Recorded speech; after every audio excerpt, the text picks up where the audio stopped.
샬롬. 한 주가 왜 이렇게 빨리 가는지 기도학교에 함께 하시는 성도님은 어떠셨나요? 한 주도 승리하셨으리라 믿습니다. 사실 한 주간을 살면서 많은 영적인 공격과 힘든 일들이 많이 일어났던 한 주였던 것 같습니다.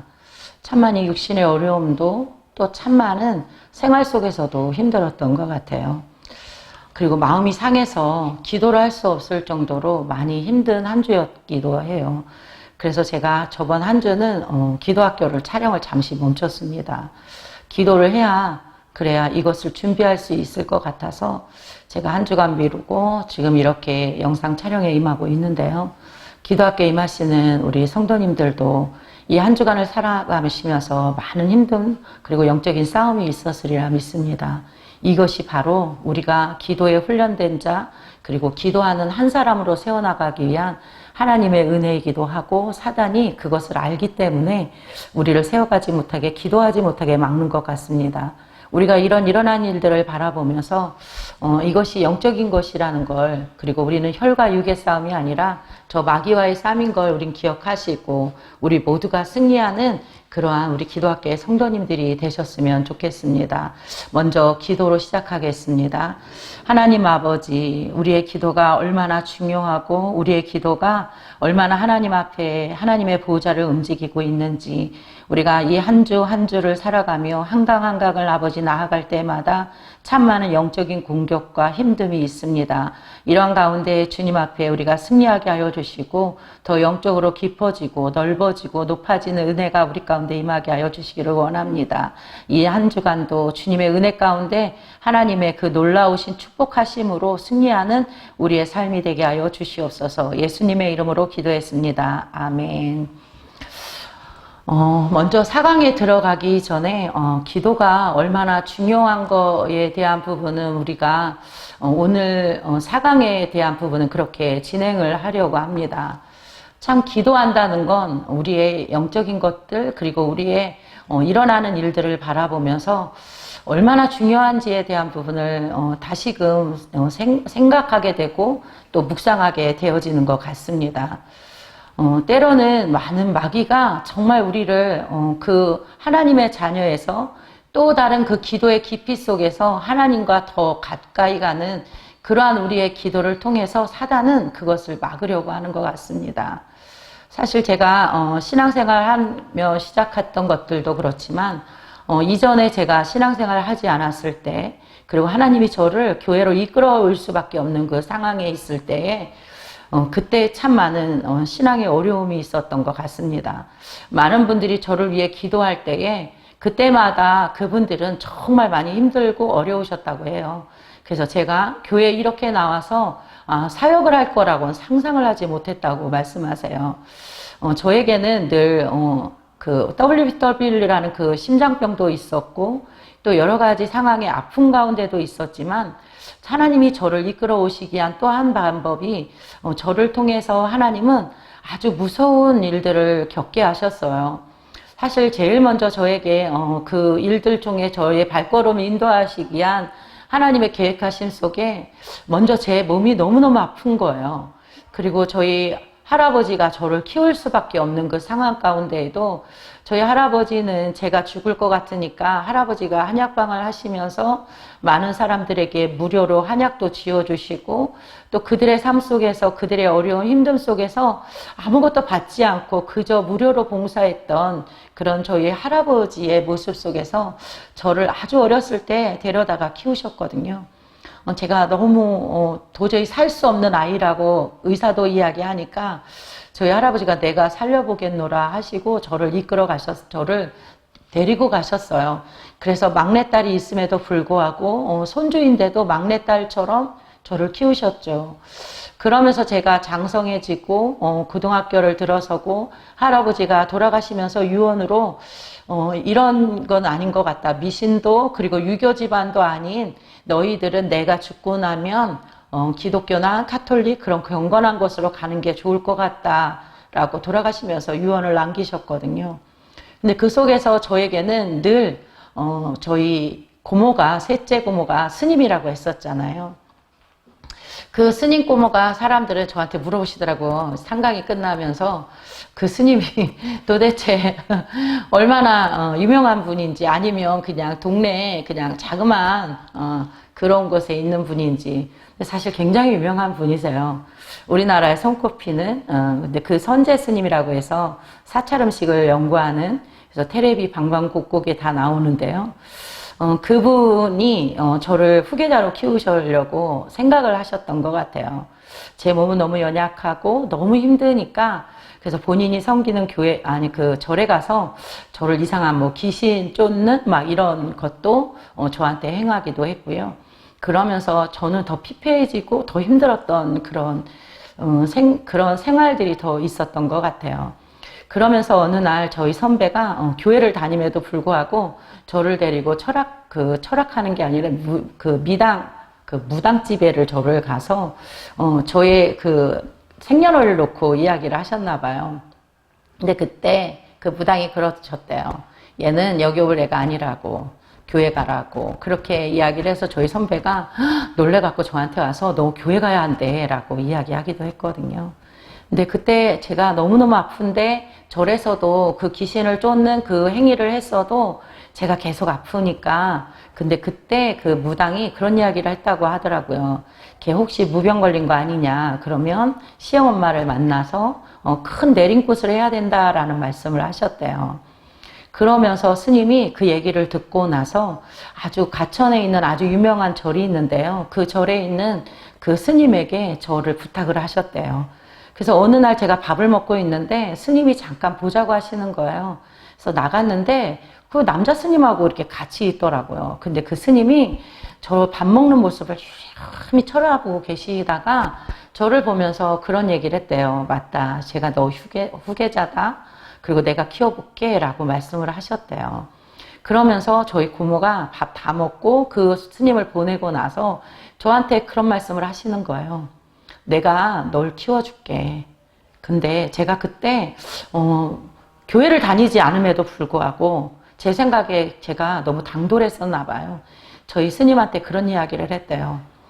나는 내 인생을 바꿔볼 거야. 내 팔자를 바꿔볼 거야. 그리고 고모가 생각하는 그런 삶을 살진 않을 거야.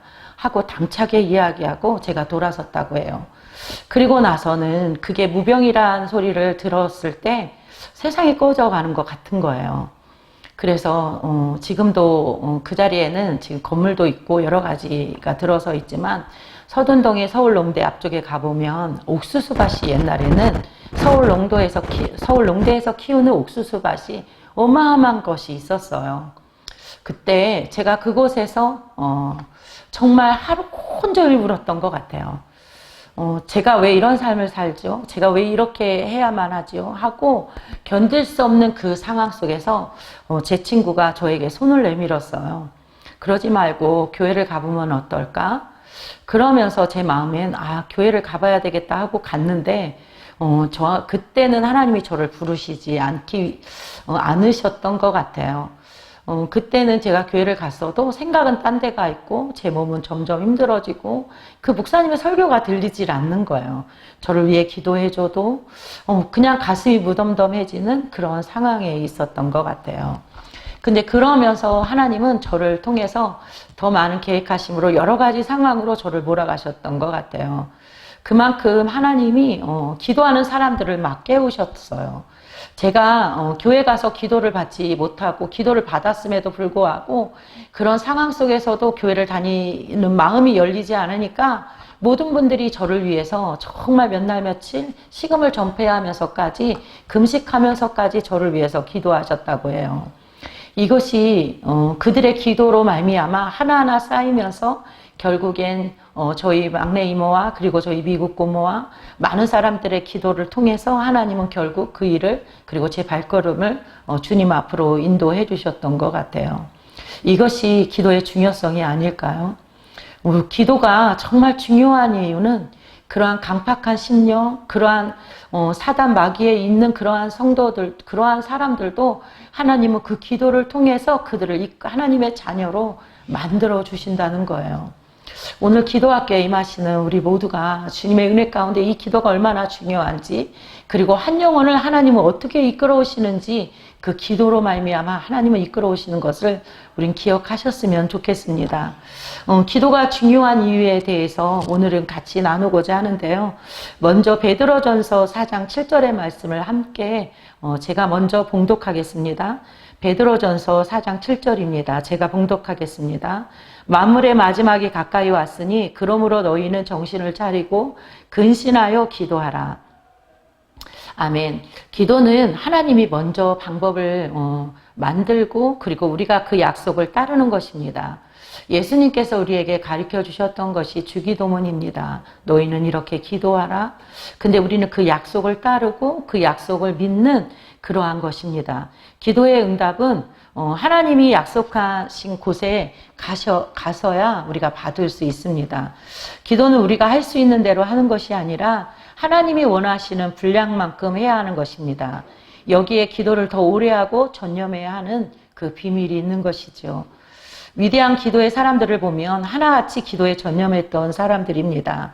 기도의 모양은 있지만 기도의 능력을 잃어버린 무장해제된 그리스도인들은 영적 전쟁에서 패배할 수밖에 없습니다. 많은 사람들이 기도한다고 하면서도 기도의 임계점을 넘어서지 못합니다. 깊은 기도가 중요한 이유를 모르기 때문입니다. 기도는 우리의 그릇 속에 점점점 그 양을 채워나가고, 그 채워나감 속에서 사단 마귀와의 싸움에서 이길 수 있는 것입니다. 그리고 두 번째, 우린 기도를 통해 하나님을 만날 수 있습니다. 하나님을 가까이 하라. 그리하면 너희를 가까이 하시리라. 야고보서 4장 8절에 말씀하시고 계시거든요. 하나님께서 인간을 다스리실 때 기도보다 중요한 통로는 없습니다. 하나님의 능력은 기도에 가장 강력한 힘이 있을 때만 역사합니다. 애굽의 속박에서도 이스라엘을 구원하신 하나님의 역사는 모세의 기도에서 시작되었습니다. 아들을 달라고 기도했던 한나의 간절한 기도가 사무엘을 낳았습니다. 에스더의 목숨을 건 기도는 나라를 구원하였습니다. 초대교회는 사도들의 기도 속에서 시작되었습니다. 그리스도인은 기도를 통해서만 하나님을 만납니다. 하나님을 만나지 못하는 것은 하나님이 가까이 계시지 않아서가 아니라 하나님이 현존하시고 계시다는 것을 우리 스스로가 깨닫지 못하기 때문입니다. 기도하지 않는다면 하나님을 발견할 수 없습니다. 그리고 기도할 때 성령이 충만해집니다. 오순절 날이 이미 이름에 그들이 다 같이 한 곳에 모였더니 호련히 하늘로부터 급하고 강한 바람 같은 소리가 있어 그들이 앉은 온 집에 가득하며 마치 불의 혈처럼 갈라지는 것들이 그들에게 보여 각 사람 위에 하나씩 임하여 있더니 그들이 다 성령의 충만함을 받고 성령이 말하게 하심을 따라 다른 언어들로 말하기를 시작하니라. 사도행전 2장 1절부터 4절의 말씀입니다. 교회가 합심하여 기도하면 더욱 강력한 성령의 역사가 나타납니다. 사도행전을 보면 120명의 제자가 마가의 다락방에서 기도할 때 오순절 성령 충만의 역사가 나타났습니다. 주여, 이제도 그들의 위협함을 굽어보시고 또 종들로 하여금 당대히 하나님의 말씀을 전하게 하여 주시오며 손을 내밀어 병을 낫게 하시옵고 표적과 기사가 거룩한 종 예수의 이름으로 이루어지게 하옵소서 하더라. 빌기를 다음에 모인 곳이 진동하더니 무리가 다 성령이 충만하여 담대히 하나님의 말씀을 전하니라. 사도행전 4장 29절로 32절의 말씀입니다. 베드로와 사도들이 한자리에 모여 한마음으로 기도했습니다. 그들이 빌기를 다음에 모인 것이 진동하고 다 성령이 충만했습니다. 기도하면 성령이 역사합니다. 기도의 자리는 성령의 발전소인 것입니다. 우리는 그냥 우리 스스로가 하려고 하는 것이 굉장히 많은 것 같아요. 기도할 때도 역시 우리는 기도한다고 하지만 성령의 충만함과 그리고 성령이 역사하는 그 기도를 우리는 얼마나 하고 계셨습니까? 우리 스스로는 15분, 30분 그렇게 구별하여 드리지만 그 속에서 우리는 그냥 필요에 의한 기도를 할 수밖에 없다고 저번 강의에 말씀드렸는데요. 그 속에서 우리는 얼마나 하나님을 만나고 그 하나님의 음성을 듣고 계셨는지요. 빌기를 다하매 라는 그 말씀 속에서 우리가 하나님 앞에 기도하기를 다 하고 났을 때에 하나님이 주시는 평강과 평안은 그 누구도 줄 수 없는 기쁨과 감사함이 넘치거든요. 우리가 어떤 사역을 하거나 어떤 일을 할 때 우리는 스스로 내가 어떤 지식적으로 하려는 부분이 참 많죠. 그것은 내가 그릇 속에서 내가 담가진 아주 얕은 물가에서 자박자박 첨벙첨벙 소리 내면서 우린 그 사역을 감당하죠. 그런데 하나님은 우리에게 그 첨벙첨벙이 아니라 깊게 정말 깊은 물을 우리에게 채우라고 말씀하세요. 그 속에서 하나님은 우리의 지식적인 부분이 아니라 하나님께서 이끄시고 하나님께서 함께 하시는 그 은혜를 바라보라고 말씀하세요. 예전에 제가 아는 권사님은 한글도 읽을 줄 모르세요. 그리고 그분은 초등학교도 나오지 못하셨어요. 근데 그분의 가정교회, 지금은 가정교회라고 얘기하지만 옛날에는 구역이었거든요. 근데 그 구역 예배를 드리면 그곳에 교사 선생님도 계셨고, 제가 알 때는 그 무역하시는 분이었는데 굉장히 박사학위를 가질 정도로 굉장히 똑똑하신 분도 계셨어요. 근데 그 속에서 그 권사님은 초등학교도 제대로 나오지 못했지만 늘 하셨던 부분이 있어요. 하나님 앞에 정말 밤새도록 기도하시고 늘 충만한 모습을 제가 어렸을 때부터 봤던 것 같아요. 근데 그분이요, 어떤 구역 예배를 이끄시고 어떤 말씀을 하시기 시작하면요, 모든 사람이 집중할 수밖에 없고, 그분이 초등학교를 졸업하지 않은, 그 졸업도 못한 분이라고 생각지 않을 정도로 하나님이 세워가시고 그 말씀에 권위를 주시는 걸 보게 되었거든요. 이것이 성령의 충만함이고 하나님께서 그 기도를 이끌어 가시는 거예요. 우리가 어떤 사역을 하고 힘들고 어려운 상황 가운데 우리가 자박자박 첨벙첨벙 소리 내면서 우리 스스로가 하는 것이 아니라 하나님께서 우리의 사역을 이끌어 가시는 그러한 충만한 은혜가 우리 모두 가운데 임하셨으면 좋겠습니다. 기도는 자신을 이기는 힘입니다. 시험에 들지 않게 깨어 기도하라. 마음에는 원이로되 육신이 약하도다 하시고, 마태복음 26장 4절, 11절에 말씀하고 계세요. 우리는 주님께 무언가를 얻기 위해 기도합니다. 그러나 그보다 중요한 게 있어요. 우리는 시험에 들지 않기 위해 기도해야 합니다. 주기도문에도 우리를 시험에 들게 하지 마시옵고 라고 되어 있거든요. 우리의 삶은 언제나 시험에 노출되어 있다는 뜻입니다. 인간의 본성으로는 자신을 꺾지 못합니다. 하나님을 잘 믿다가도 돌아섭니다. 저번 주일에 목사님이 그런 말씀을 하셨던 것 같아요. 사람은 기도하며 새 옷을 입는다고. 그 새 옷을 변화하는 게 아니라 그 새 옷을 입는데 은혜가 필요하다고 말씀하셨던 것 같아요. 사람은 그 본성을 버리기는 굉장히 어렵지만 기도함으로 새 옷을 입을 때 하나님은 그 속에서 우리의 모습이 정말 우리의 겸손함이 아니라 교만했던 것들 그리고 우리의 죄악을 덮어주시죠. 그런데 그렇게 하면서 우리는 시험에 들지 않도록 늘 하나님 앞에 기도하며 그 새 옷을 입을 때 깨어있게 되어지게 돼요.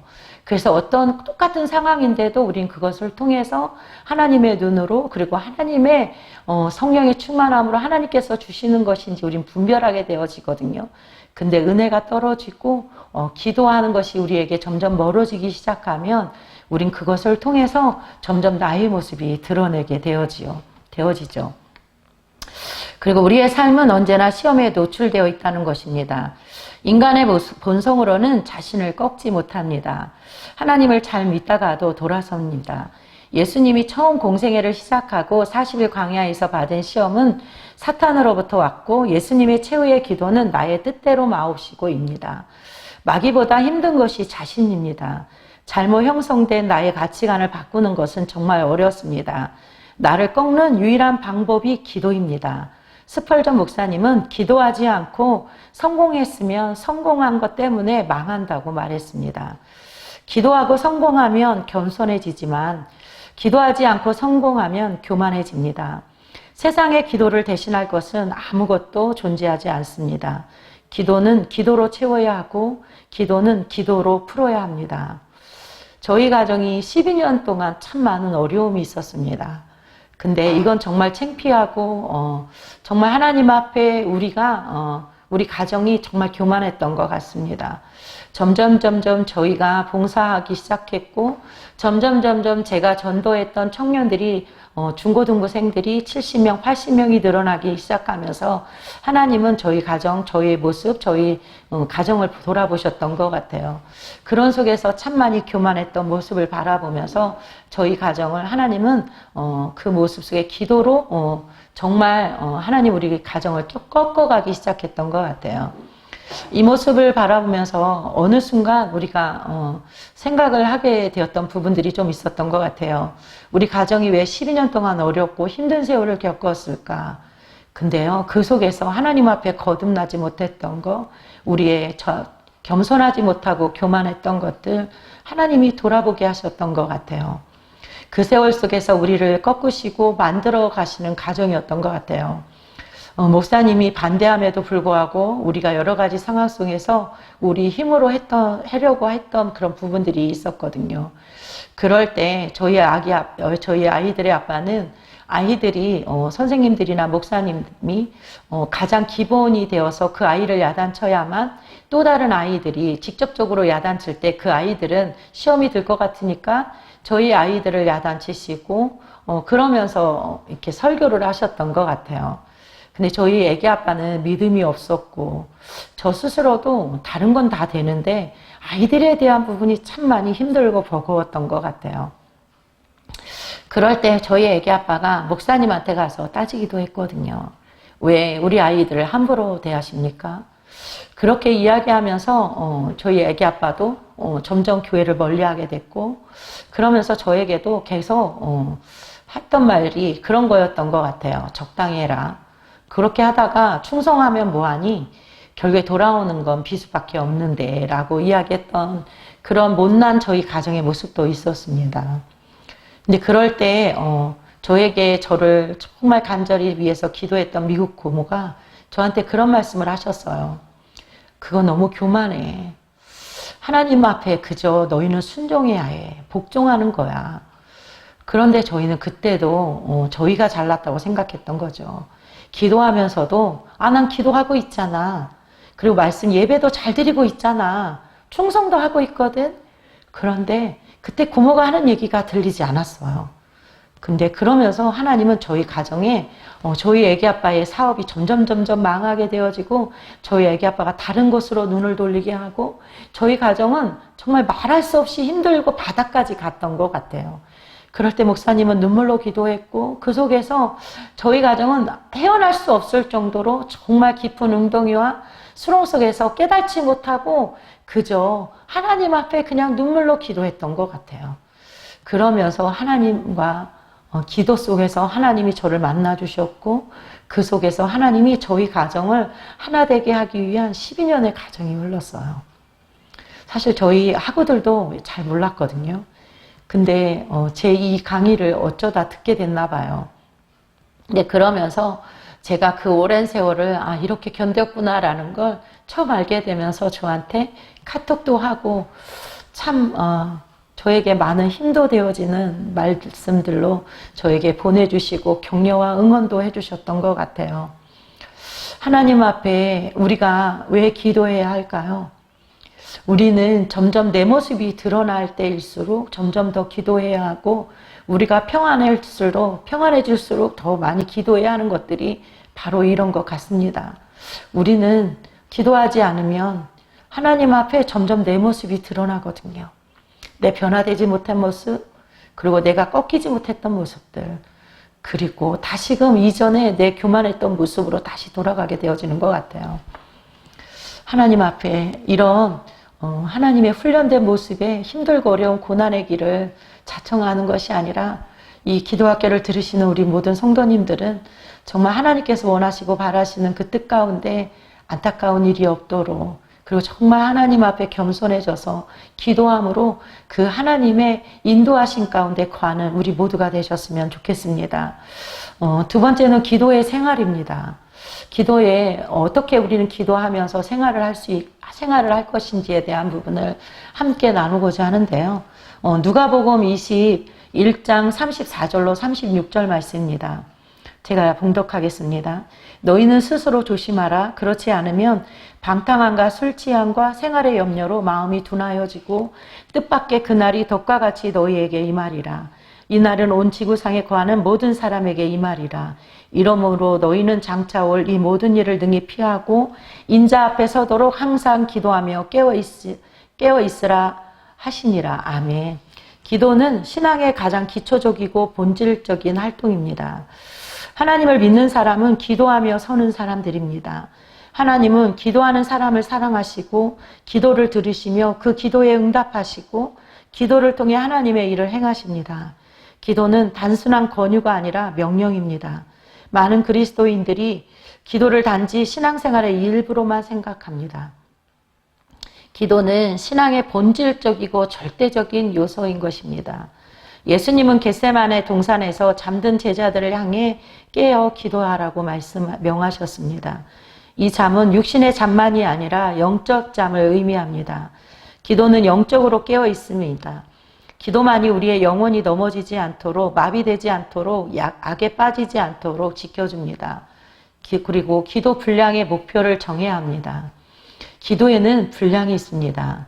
아무리 방향이 바르고 좋은 기도를 하더라도 기도의 분량이 부족하면 주님의 보좌에까지 올라가지 못합니다. 많은 사람의 기도를 쌓지 않고 일관성 없이 기본과 감정을 따라 우린 기도합니다. 좋을 때는 기도하지 않죠. 그리고 힘들고 어려울 때는 하나님 왜 이렇게 나를 만드셨냐고 우린 그러면서 꾸준하게 기도하는 사람들의 응답받음을 그들도 거저 얻은 것처럼 왜 저 사람에게만 주시죠? 라고 우린 반문합니다. 그러나 그 감정과 그 기분 따라 기도하는 것이 아니라 기도를 꾸준하게 하면 그것이 쌓이는 것입니다. 기도의 양과 수준의 문제는 실제로 기도에서 가장 중요한 부분이지만 두 요소의 균형을 찾기란 말처럼 간단하지 않습니다. 많은 성도가 기도의 양보다는 수준에 대해 더 강조하는 경향이 있습니다. 양보다는 수준이 중요한 것은 원칙적으로 올바른 지적이지만 수준 높은 기도도 기도의 분량을 많이 쌓지 않으면 불가능하다는 거 아십니까?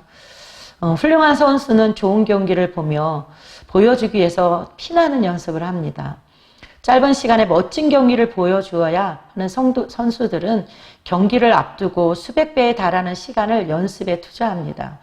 훌륭한 기도가 되기 위해서는 오랜 시간 동안 기도하는 훈련이 필요합니다.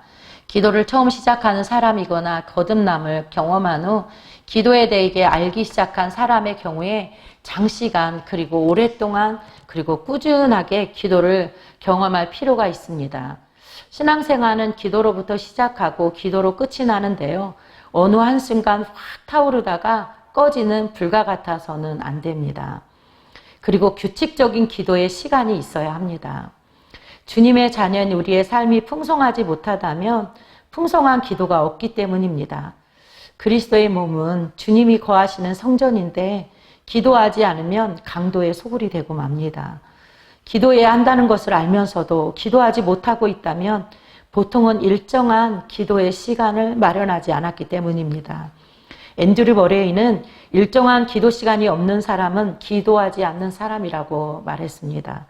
무디, 루터, 조지 물러, 존 웨슬리, 조나단 에드워즈 등 부흥의 주역을 감당한 수많은 믿음의 선배들, 목사님들을 보면 모두 엄청난 기도의 용사들이었습니다. 그리고 그 비결은 바로 자신만의 기도 시간을 정하고 매일 규칙적으로 기도했다는 것입니다. 기도 시간을 정하지 않으면 결코 지속적인 기도 생활을 할 수 없기 때문입니다. 일정한 기도 시간을 정하고 매일 그 시간에 주님과 독대해야 합니다. 기도를 아무 때나 어디서나 하겠다는 사람은 어느 시간에도 그 어디에서도 기도를 하지 못합니다. 늘 기도보다 당장 눈앞에 벌어지는 일에 시간을 사용하기 때문입니다. 식사 시간을 정하여 밥을 먹듯이 출근 시간을 정하여 일을 시작하듯이 기도의 시간도 정해야 합니다. 하물며 기도 시간은 식사 시간보다 출근 시간보다 더 중요하기 때문입니다.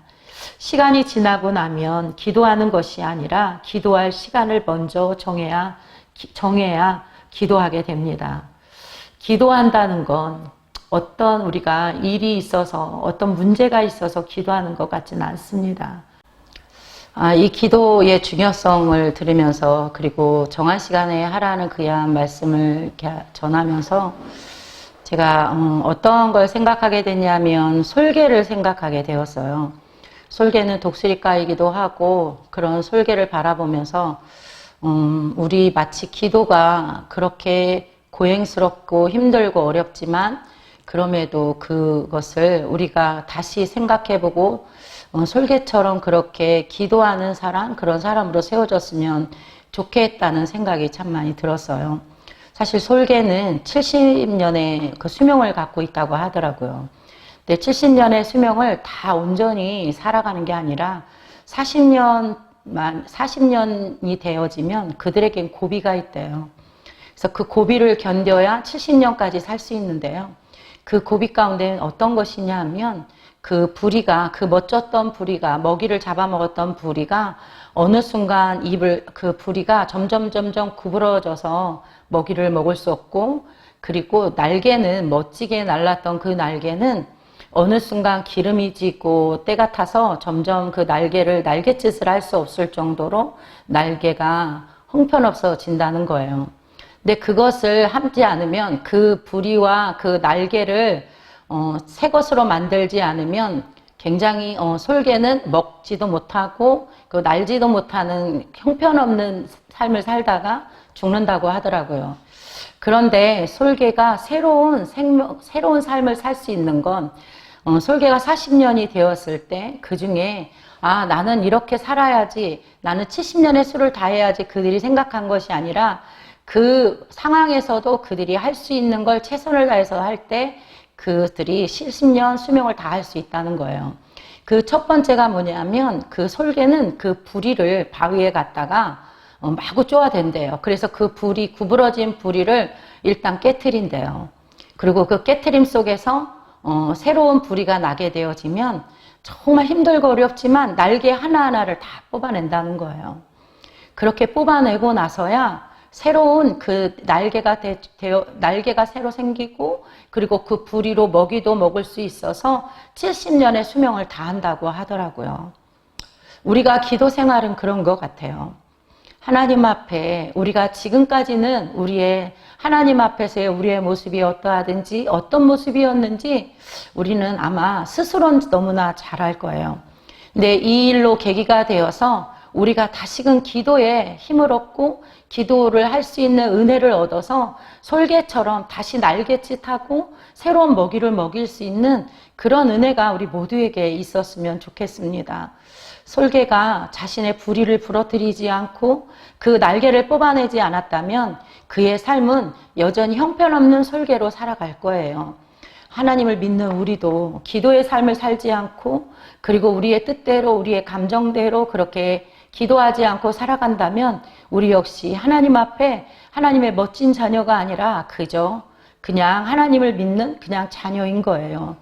그런데 우리가 새로운 도약 가운데 우리의 이전에 게으르고 우리가 주님 앞에 온전히 하나님만을 찾았던 그 모습으로 우리가 다시 변화되어진다고 한다면 분명히 하나님은 그 가운데 우리를 멋진 하나님의 기도의 자녀로 우리를 만들어 가시는 거죠. 우리 기도학교를 함께 하시는 성도님들 그런 은혜가 우리 모두에게 있었으면 좋겠습니다. 그리고 기도에 습관이 있어야 합니다. 우리는 살면서 90%는 습관대로 행동하고 10%는 의식대로 행동한다고 합니다. 하루하루를 대부분 무심코 행동하고 10%만 정도만 생각을 하면서 산다는 말이죠. 기도의 사람이 되려면 기도의 습관을 길러야 합니다. 미국의 저명한 컨설턴트 잭디 하치는 습관의 힘이란 책에서 우리의 행동은 무의식 속에서 미리 프로그램되어 있다라고 주장합니다. 주님과 직접 대화하고 성령의 인도를 받는 삶을 살면 의심과 흔들림은 설 자리를 잃고 맙니다. 지속적이고 깊이 있는 기도 생활의 핵심은 일정한 기도 시간을 정하고 기도하는 것입니다. 마라톤은 그 어떤 운동보다 끈기와 인내가 필요한 운동입니다. 결승점을 향해 멈추지 않아야 합니다. 완주해야 합니다. 기도로 응답이라는 결승점을 향해 멈추지 않아야 합니다. 예수님도 새벽부터 밤까지 기도하는 삶을 사셨습니다. 때로는 밤을 지새우며 기도하시고 때로는 새벽 미명에 기도하셨습니다. 마틴 루터는 자신의 일이 너무 많아지자 기도의 시간을 더 늘려 하루에 3시간씩 기도했다고 합니다. 존 웨슬리의 어머니, 감리교의 창시자죠. 그 수잔나 웨슬리는 자녀를 19명이나 두었다고 해요. 그렇기 때문에 너무나 바쁘고 힘들게 생활을 했는데 그녀는 그럼에도 불구하고 매일 1시에서 2시까지 늘 침실에서 기도를 했다고 합니다.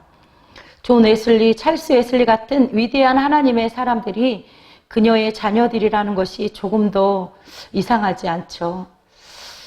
자녀들이 잘 되길 바라는 마음은 모두 부모의 마음인 것 같습니다. 저 역시도 저희 자녀들이 참 잘 되기를 바라고 있습니다. 그렇기 때문에 기도로 심고, 그렇기 때문에 하나님 앞에 부르짖고 간구하며 정말 배가 찢어지는 그 고통을 감수하며 기도하는 것 같아요. 어느 날 어떤 집사님이 저에게 그런 말씀을 하시더라고요. 제가 기도하는 모습을 자신도 모르게 유심히 살펴본 적이 있대요. 참 힘들었을 텐데 정말 힘들겠다라는 생각을 했는데 근데 힘들지 않게 기도하고 있더라는 거예요. 이것이 기도의 힘이지 않을까요? 하나님 앞에 우리는 기도하는 거 참 어렵고 때로는 정말 말할 수 없는 고통이 이루어질 것입니다. 때로는 내 삶의 작은 부분을 또 내려놓기도 해야 하고 또 우리가 살아가며 있어서 약간은 포기하는 우리의 생활도 있을 거예요. 그런데 하나님은 우리가 포기한 걸 가지고 하나님은 몇 배로, 몇십 배로 우리에게 거두게 하시는 하나님이십니다. 그런 하나님 앞에 이 기도학교를 시작하는 여러분, 우리가 여기에서 말로만 강의를 듣는 것이 아니라 우리가 전심으로 무릎을 꿇고 그 하나님 앞에 시간을 정해서 정말 기도로 심으세요. 그렇게 기도로 심을 때 우리의 자녀들이 주님 안에서 잘 되어질 것이고 우리의 눈으로는 보이지 않지만 그런 속에서 그들이 분명히 우리가 심은 그 열매를 따먹게 될 것입니다. 사랑하는 성도 여러분, 주님 안에서 승리하는 기도의 한 사람, 기도의 정말 주님 앞에 무릎 꿇는 기도의 그 한 사람이 되어주시길 바랍니다. 기도하겠습니다. 새날의 새 은혜와 새 역사를 사모합니다. 새날의 새 응답을 믿습니다. 오늘 하나님이 이루시는 일들을 우리가 기대하고 사모합니다. 오늘은 특별히 자녀들을 축복하기를 원합니다. 하나님의 말씀으로 자라나게 하시고 하나님의 보호 아래 있게 하시고 하나님의 뜻을 이루는 자녀 되게 하여 주시옵소서. 성령의 기름 부음이 있게 하여 주시기를 원합니다. 오늘도 우리의 영을 새롭게 하시는 주님을 찬양합니다. 이 시간 드려지는 기도가 하늘나라의 믿음의 씨앗들로 심겨지게 하여 주시기를 원합니다. 기도의 비밀, 기도의 축복, 기도의 능력이 임하게 하여 주시옵소서. 우리 안에 짙은 어두움을 예수 진리의 빛으로 밝게 하여 주시기를 원합니다. 기도의 지경이 더 깊어지고 더 높아지고 더 넓어지는 은혜가 있게 하여 주시옵소서. 예수님의 이름으로 기도했습니다. 아멘.